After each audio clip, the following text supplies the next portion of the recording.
Marcus Chen stared at the holographic message floating above his desk and felt his stomach drop. The golden seal of the Valdorian Empire rotated slowly in the air, and the words beneath it made absolutely no sense, no matter how many times he read them. By Imperial Decree.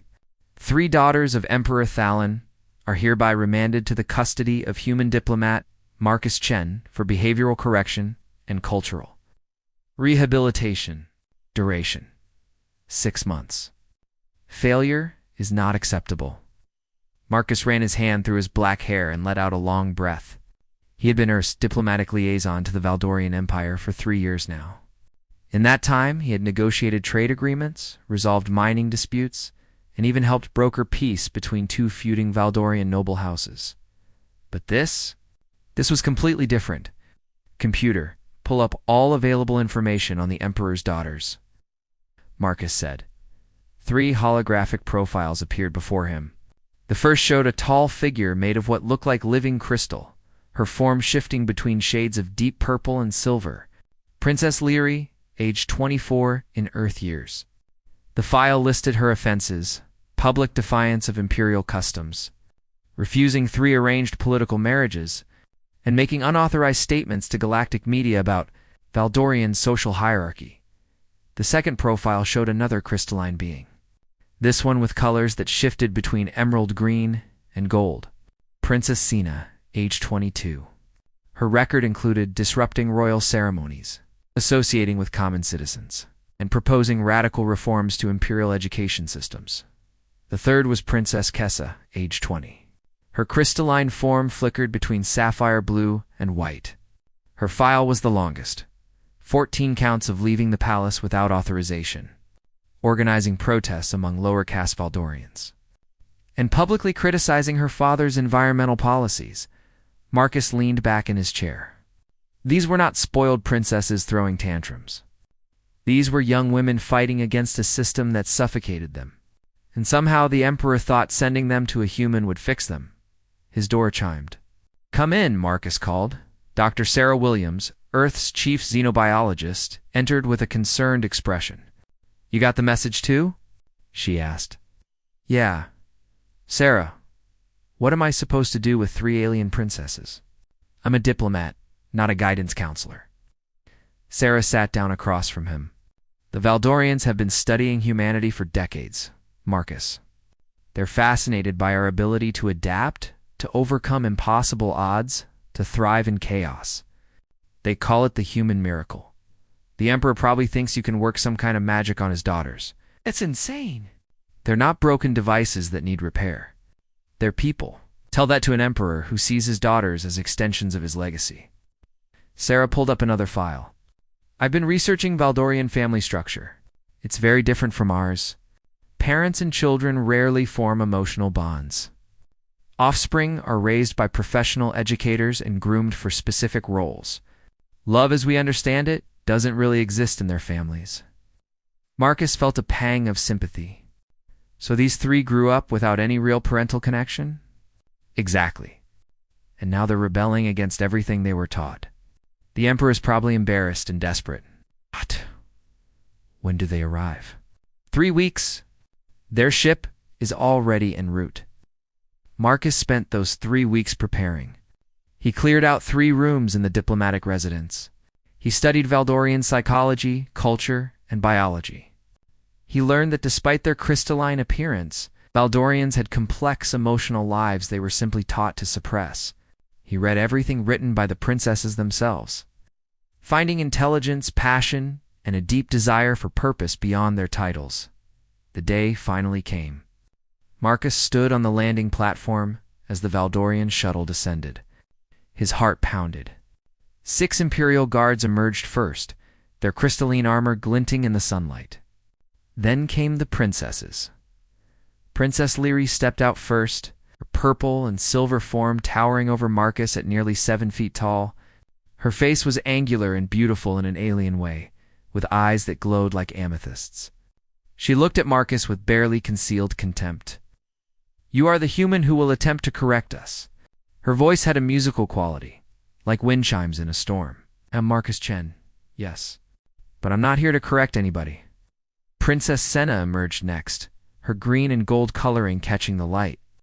Father said humans possessed great wisdom in rehabilitating the wayward. I see only an ordinary male in ordinary clothing. Princess Kessa was last, her blue and white form practically vibrating with barely contained energy. This is ridiculous. We don't need correction. We need freedom. The head guard, a massive Valdorian with deep red coloring, stepped forward. Diplomat Chen, these three are your responsibility for 6 months. The Emperor expects them returned with proper respect for authority and acceptance of their royal duties. Do not fail. Marcus waited until the guards and shuttle departed before turning to the 3 princesses. They stood in a line, arms crossed, radiating hostility and defiance. Okay, let's get something straight, Marcus said. I didn't ask for this assignment, and I'm guessing you didn't ask to be sent here. But we're stuck with each other for 6 months, so we might as well make the best of it. Make the best of it. Larry's voice dripped with sarcasm. We are prisoners sent to a primitive world to be broken like wild animals. Earth isn't primitive, and you're not prisoners, Marcus replied calmly. You're free to go anywhere you want, do anything you want, within reason. I'm not going to lock you up or force you to do anything. The 3 princesses exchanged glances, clearly not expecting this response. Then what exactly do you plan to do with us? Senna asked suspiciously. Marcus smiled slightly. I plan to treat you like the intelligent adults you are. Show you around Earth. Let you experience human culture. Maybe help you figure out what you actually want from life instead of just what you're rebelling against. And if we refuse to cooperate? Kessa challenged. Then you refuse. I'm not your enemy, and I'm not your jailer. I'm just a guy who got handed an impossible situation and is trying to navigate it. For the first time, Marcus saw uncertainty flicker across their crystalline faces. They had prepared for authority, for control, for someone trying to crush their spirits. They had not prepared for freedom or respect. Come on, Marcus said, gesturing toward the residence. Let me show you your rooms. Tomorrow, we can start figuring out what the next 6 months look like. But tonight, just rest. As the 3 princesses followed him inside, still wary, but slightly less hostile, Marcus wondered what he had gotten himself into. He had no plan, no strategy, no idea if this would work. All he had was a belief that everyone deserved to be treated with dignity, to be heard. And to choose their own path, he just hoped that would be enough. Part 2. Breaking down walls the first week was a disaster. Princess Lyrie refused to leave her room for 2 days. Princess Senna criticized everything about Earth, from the gravity, to the architecture, to the food. Princess Kessa wandered the residence like a caged animal, her crystalline form flickering with agitation. Marcus gave them space. He prepared meals they could absorb through their crystalline structures, left information tablets about Earth outside their doors, and didn't push.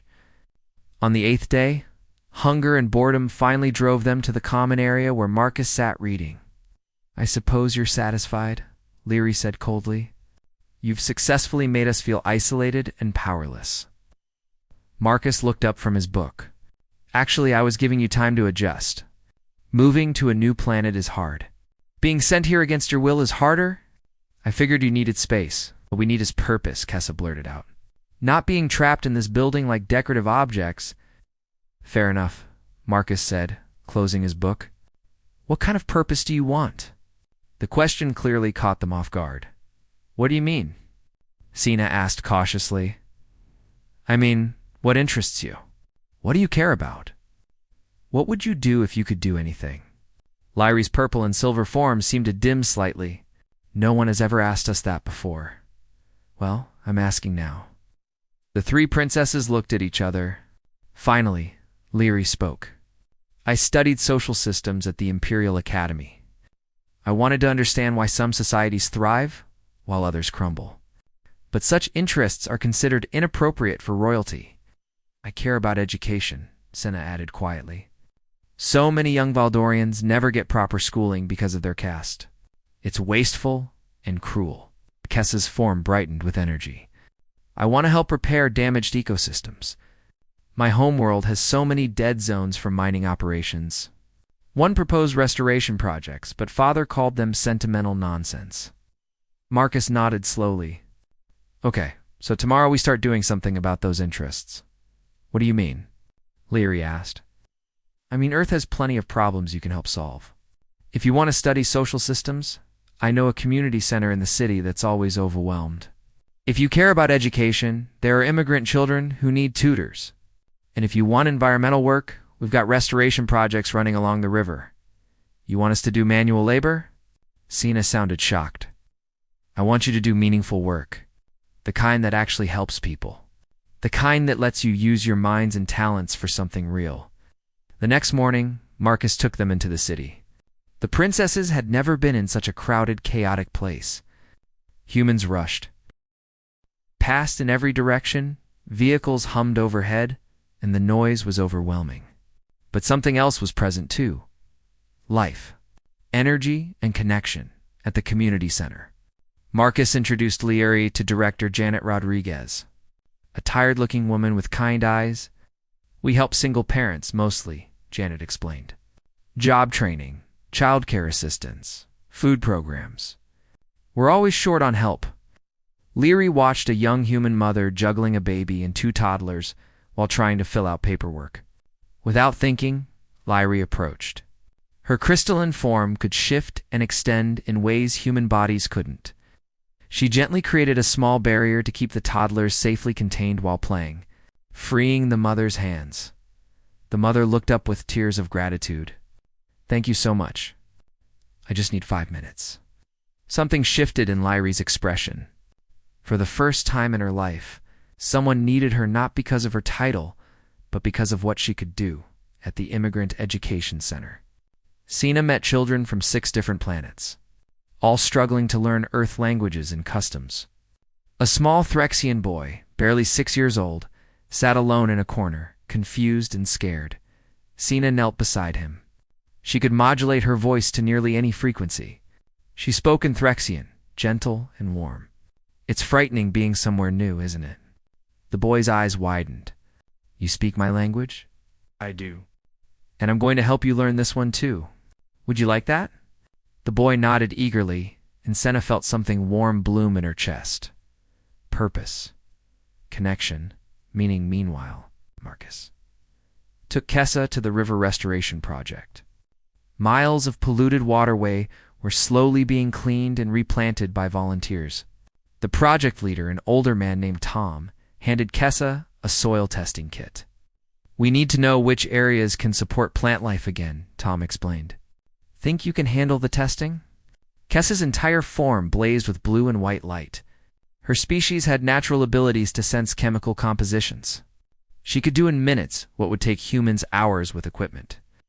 I can do more than test, Kessa said excitedly.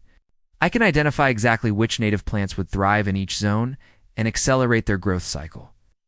Tom's weathered face broke into a huge smile. Then let's get started. The princesses stopped complaining. They woke early, eager to return to their work. Leary developed programs to help struggling families, using her analytical mind to spot patterns and solutions. Senna created a revolutionary teaching method that combined visual, auditory, and kinesthetic learning, helping dozens of children finally understand their lessons. Kessa transformed half a mile of dead riverbank into thriving wetland. Teeming with life, every evening they returned to the residence, exhausted but energized. They began joining Marcus for dinner, sharing stories about their days. Slowly, the walls came down. One night, Leary said something that surprised everyone, including herself. I've been thinking about the families at the center. They struggle so much, but they never give up. They support each other. They love each other. I've never seen anything like it. That's humanity, Marcus said simply. We're not the strongest species or the smartest, but we're really good at caring for each other. Valdorians don't really do that, Senna admitted. We're taught that emotional attachment is weakness. Family is duty, not connection. Sounds lonely, Marcus observed. Kessa's voice was barely above a whisper. It is.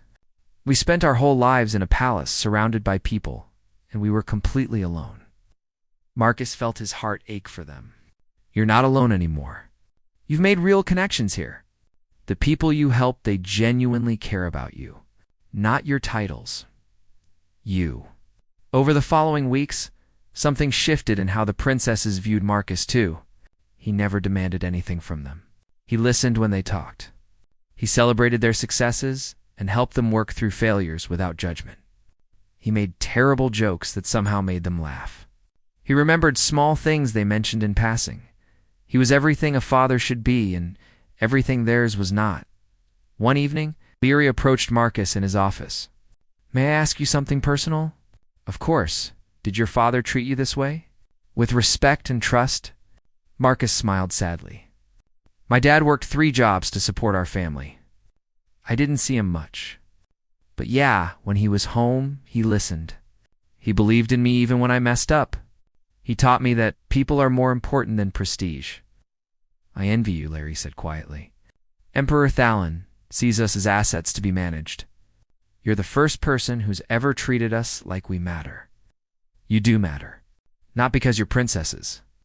Because you're brilliant, passionate people trying to make a difference." Lyri's crystalline form glowed warmly. "Thank you, Marcus, for everything." After she left, Marcus sat alone in his office, troubled. The princesses were thriving, growing, becoming the people they were meant to be. But in 6 months, they would have to return to a life that would crush all of that growth. Had no idea how to prevent that, and he was starting to. Realized just how much he cared about what happened to them. The 6-month deadline suddenly felt far too close. Part 3. The unintended consequence for months into their stay. The Valdorian embassy announced a cultural exchange ceremony. Marcus and the princesses were expected to attend and participate in a traditional human bonding ritual to demonstrate interspecies cooperation. Marcus chose something simple: the exchange of friendship tokens. A custom from various human cultures where meaningful objects are traded to symbolize connection and trust. He prepared 3 crystal pendants, each containing a small chip of earth stone, embedded in Valdorian-style settings that he'd commissioned from a local artisan. The ceremony took place in the embassy's grand hall. Dozens of diplomats from various species attended. When the moment came, Marcus presented each princess with her pendant. In human tradition, Marcus explained to the gathered crowd, "We give tokens to people who matter to us. These aren't valuable because of materials. They're valuable because of meaning. Leary, Senna, Kessa, these past months you've become more than diplomatic assignments. You've become friends. And I want you to remember your time here and what you've accomplished." Leary stepped forward first. Her crystalline hands trembled slightly as she took the pendant. "We want to give you something in return. Something meaningful in our culture." The 3 princesses had prepared their own gift. It was a small, crystalline focus, about the size of a coin, that pulsed with soft rainbow light. They had grown it themselves, each contributing part of their own essence. In Valdorian tradition, Sina explained, we create these focuses as gifts for those we are bonded to. They carry part of our energy signature. "It's beautiful," Marcus said, genuinely touched. He placed it on a chain and wore it around his neck. What Marcus didn't know was that he had just walked into a biological trigger. The ceremony continued. Following the script provided by the embassy's cultural liaison, Marcus placed his hand over the crystal focus while each princess touched her pendant. It was supposed to be symbolic, a visual representation of connection. The moment their energy touched through the crystalline conduits, something ancient and biological activated. The Valdorian reproductive system was unlike anything found in most carbon-based species. They reproduced through a process called essence bonding, where 2 Valdorians would willingly share core energy through a crystalline catalyst.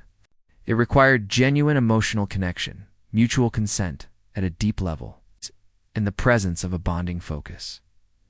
All 3 conditions had just been met. The exchange lasted only seconds. None of them felt anything unusual. The ceremony concluded 2 polite applause, and everyone went home. 3 weeks later, Leary felt different. Her crystalline structure was changing in subtle ways, developing new patterns deep within her core. She recognized the signs from Imperial biology lessons she'd barely paid attention to. She was carrying an embryo. Terrified and confused, she went to her sisters. Senna and Kessa had noticed the same changes in themselves. All three were pregnant. How is this possible?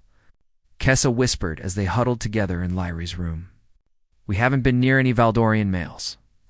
We haven't participated in any bonding ceremonies. Lyri's mind raced through everything she knew about their biology. Then it hit her. The ceremony.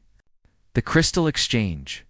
We all touched our pendants while Marcus held the focus we made for him. But that was symbolic, Sina protested. Humans don't have the biological capability to participate in essence bonding. Apparently the universe disagrees, Lyri said, her voice shaking. The focus we created contained our essence.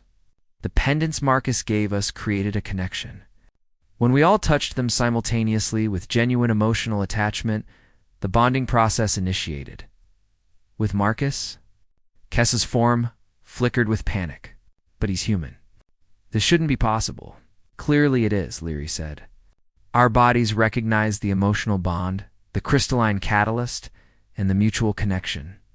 It didn't care about species compatibility. They sat in stunned silence.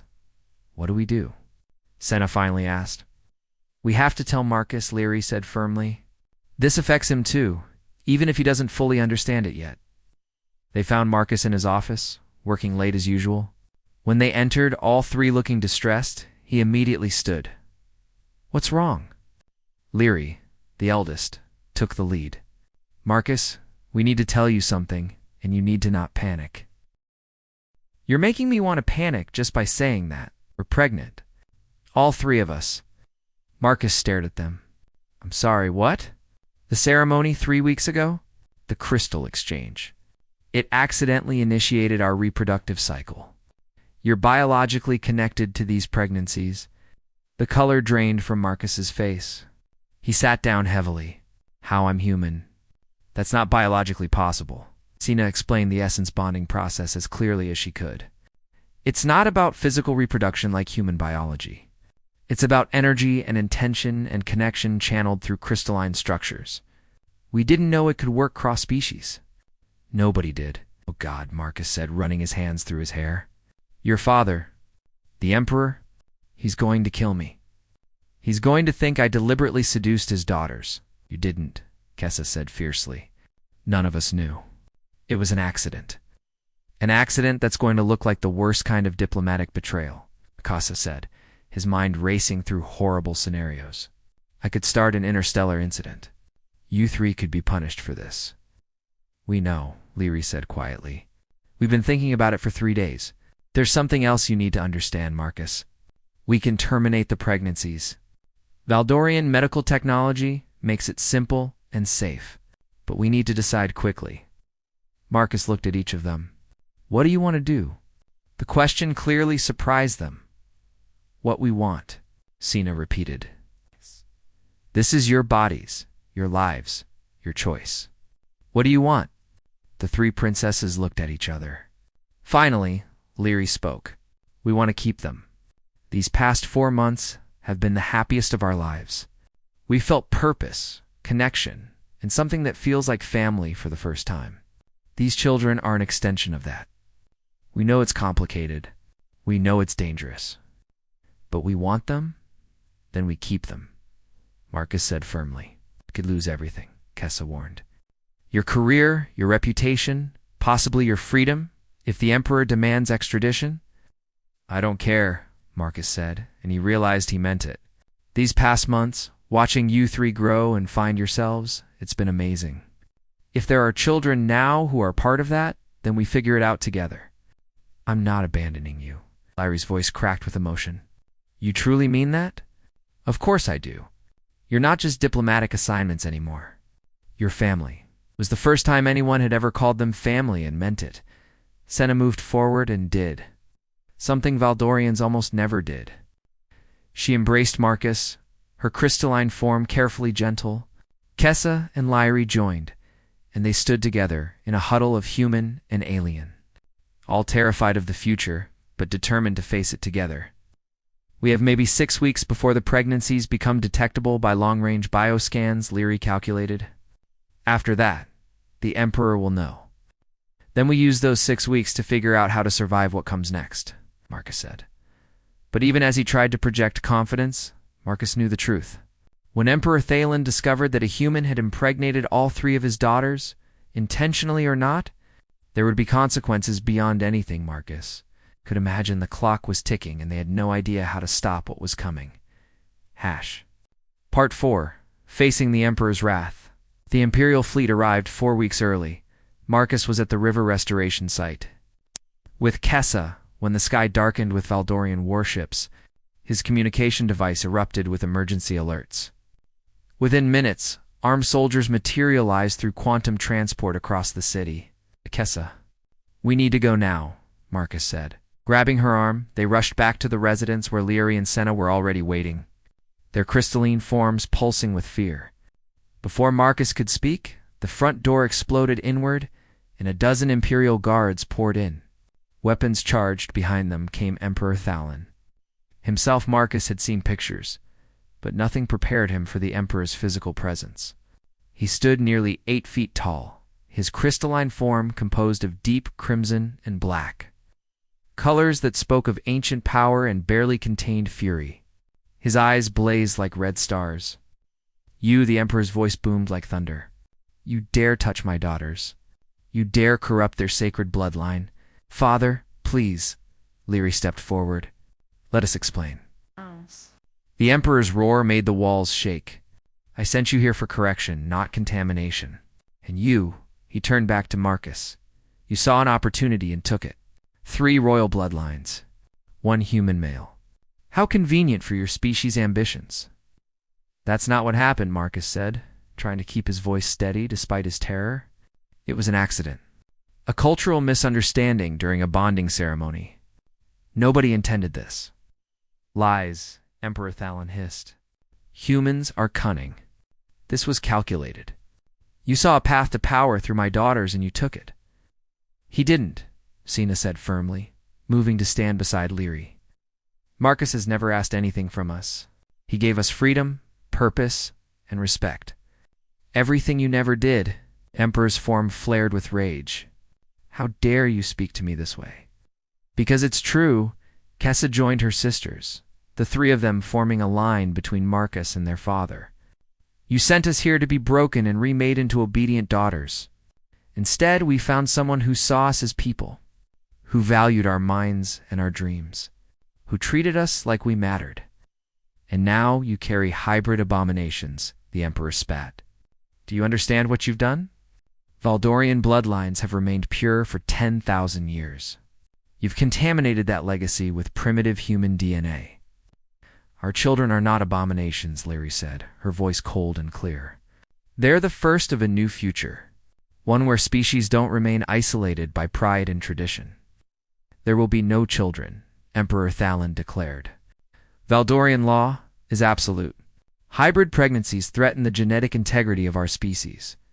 They must be terminated immediately. Ow. All 3 princesses said together. The Emperor looked genuinely shocked. You refuse imperial law?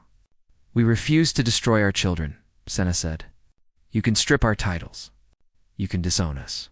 You can do whatever you want to us. But we will not terminate these pregnancies. Then you choose exile, the Emperor said coldly. You will never return to Valdoria. Your names will be erased from imperial records. You will be dead to your people. That's what it takes, Leary said, though Marcus could see the pain in her eyes, and him. The Emperor gestured at Marcus. What of the human who violated my daughters? He violated no one, Kessa snapped. We participated willingly in what we all believed was a symbolic ceremony. The bonding was unintentional, but not unwelcome. Then he manipulated you through ignorance. Either way, he's responsible. The Emperor turned to his guards. Take him. He'll stand trial on Valdoria for corruption of royal bloodlines. The penalty is execution. No. The 3 princesses moved as one, placing themselves physically between the guards and Marcus. You would defend him over your own father? Emperor Thalen's voice carried genuine hurt beneath the fury. You were never a father, Lyri said, tears forming in her crystalline eyes. You were an emperor who happened to sire daughters. Marcus has been more of a father to us in 4 months than you were in our entire lives. The words hit Emperor Thalon like physical blows. His form dimmed slightly. He listened. When we spoke, Sina added, he celebrated our achievements. He cared about our happiness more than our utility. He taught us what family actually means, Kessa finished. Not duty. Not obligation. Connection. Love. Trust. Love is weakness, the Emperor said, but his voice lacked conviction. Love is strength. Marcus spoke for the first time since the confrontation began. It's the reason your daughters found purpose here. It's the reason they're willing to give up everything for their children. It's the reason I'll face execution rather than let them be punished for something that was never their fault. Emperor Thalon studied Marcus with those burning eyes. You would die for them? Without hesitation. Why? They're not your species. Not your blood. Not your responsibility. Because they matter, Marcus said simply. Because family isn't about biology. It's about who you choose to stand beside when everything falls apart. And I choose them. Silence filled the room. The guards waited for orders. The princesses held their breath. Finally, Emperor Thalon spoke. You want these hybrid children born? Yes, Larry answered immediately. Then prove they're worth the risk. Prove these abominations strengthen rather than weaken our species. How? Sina asked cautiously. Let them be born. Let them grow. In 5 years, present them to the imperial court. If they demonstrate abilities that honor both bloodlines, I will accept them and restore your titles. If they're weak or defective, all of you will face the consequences. And Marcus, Kessa demanded. The Emperor looked at the human who had somehow earned his daughter's loyalty. He lives, on probation. If the children succeed, he'll be recognized as their guardian. If they fail, his execution is merely delayed. It wasn't forgiveness. It wasn't acceptance. But it was a chance, agreed Lyri said, speaking for all of them. Emperor Thalon turned to leave, then paused. I did not send you here to lose you. Then why did you send us? Lyri asked. Because I could not reach you. Could not understand you. I thought humans might succeed where I failed. He looked back at his daughters. I did not expect them to succeed so completely that you would choose them over your empire. We didn't choose them over you, Sina said softly. We chose love over duty. There's a difference. The Emperor Thalon said nothing. He simply left, his guards following. The warships departed as quickly as they'd arrived. Marcus collapsed into a chair, adrenaline finally fading. That went better than expected. Better. Kessa laughed shakily. He threatened to execute you, but he didn't. And we have 5 years. Lyri knelt beside Marcus. You really meant it. You would have died for us. Of course I did. Your family. The 3 princesses had never heard words more powerful in their lives. Part 5. A new future. The pregnancies lasted 9 months. The same as human gestation, though Valdorian pregnancies typically took only 6. The hybrid nature of the children created a fascinating middle ground between species. Marcus converted part of the residence into a medical suite with both human and Valdorian doctors on standby.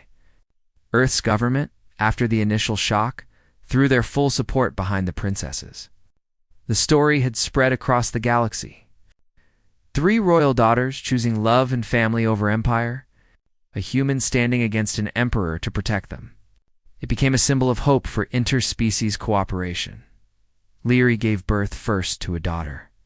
The moment the child emerged, the room fell silent in awe. She was beautiful in a way that transcended species. Her form was crystalline like her mother, but softer, more flexible. Her colors shifted between Lyri's purple-silver and something uniquely her own, like sunset through amethyst. She could breathe both the energy that sustained Valdorians and the oxygen humans needed. They named her Nova. 2 days later, Sina delivered a son. He had his mother's green-gold coloring, but with human-like features visible within his crystalline structure. When he cried, the sound carried on multiple frequencies, Valdorian music mixed with human emotion. He could already adapt his form slightly, something pure Valdorians couldn't do until adolescence. They called him Orion. Kessa's daughter arrived last. Born with sapphire blue, crystalline structure shot through with veins of something that looked like living starlight. Within hours of birth, she demonstrated an ability to sense and influence environmental conditions around her. Plants in her room grew faster. The air felt cleaner. Her name was Stella. Marcus held each child shortly after birth and felt something he'd never experienced before. Not obligation, not responsibility, but fierce, overwhelming love. These weren't just diplomatic complications anymore. They were his children in every way that mattered. The first year was exhausting. 3 hybrid infants with needs spanning to biological systems. But the princesses thrived as mothers in ways their own upbringing never prepared them for. They were patient, loving, and dedicated. And Marcus was there for every moment, teaching them the human side of parenting while learning Valdorian traditions. The children grew quickly, developing abilities that amazed everyone. Nova could shift between solid and energy states, making her nearly impossible to restrain but also incredibly gentle with fragile things. Orion demonstrated problem-solving skills far beyond his age.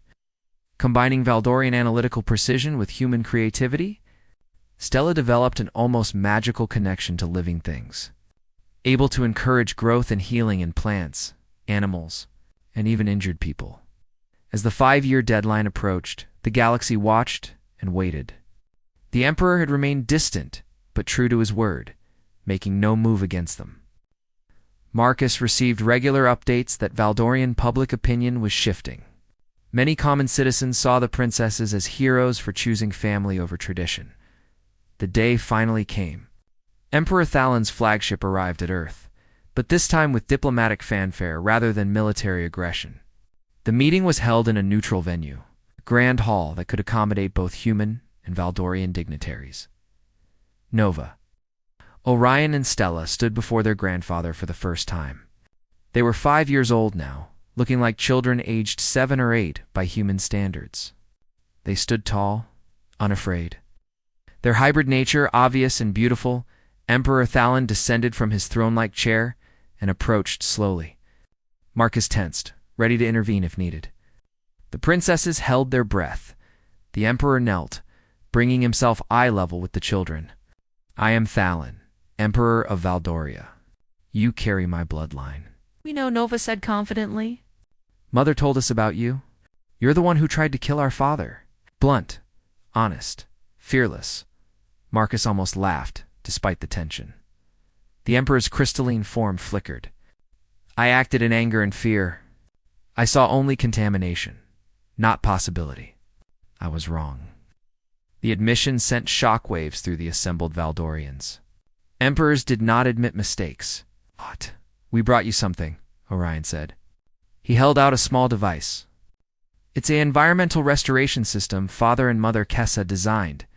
It can clean polluted worlds 10 times faster than current Valdorian technology. We helped build the prototype." Stella stepped forward next. "And I can show you plant healing techniques. Mother says your empire has many dead agricultural zones. I can teach Valdorians how to restore them." Ava was last. "We're not weak. We're not abominations. We're the best of both our peoples. We want to help both our worlds." Emperor Thalan looked at the 3 children, then at his daughters who stood beside Marcus, and finally at Marcus himself. "You have done what I could not," the Emperor said to Marcus. "You taught my daughters the meaning of family.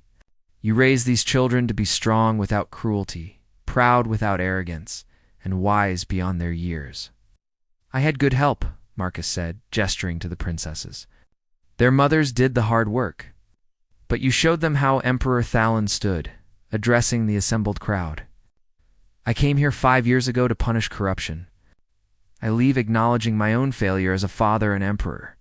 These children are not abominations. They are bridges between our peoples, and their parents demonstrated courage I could never match."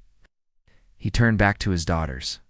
"Lyri, Senna, Kessa, I restore your titles and honors, but more than that, I ask your forgiveness. I was so focused on preserving tradition that I nearly destroyed the future. Leary stepped forward. We forgive you, Father. But things cannot return to how they were. I know, Emperor Thalon said, which is why I'm proposing something new.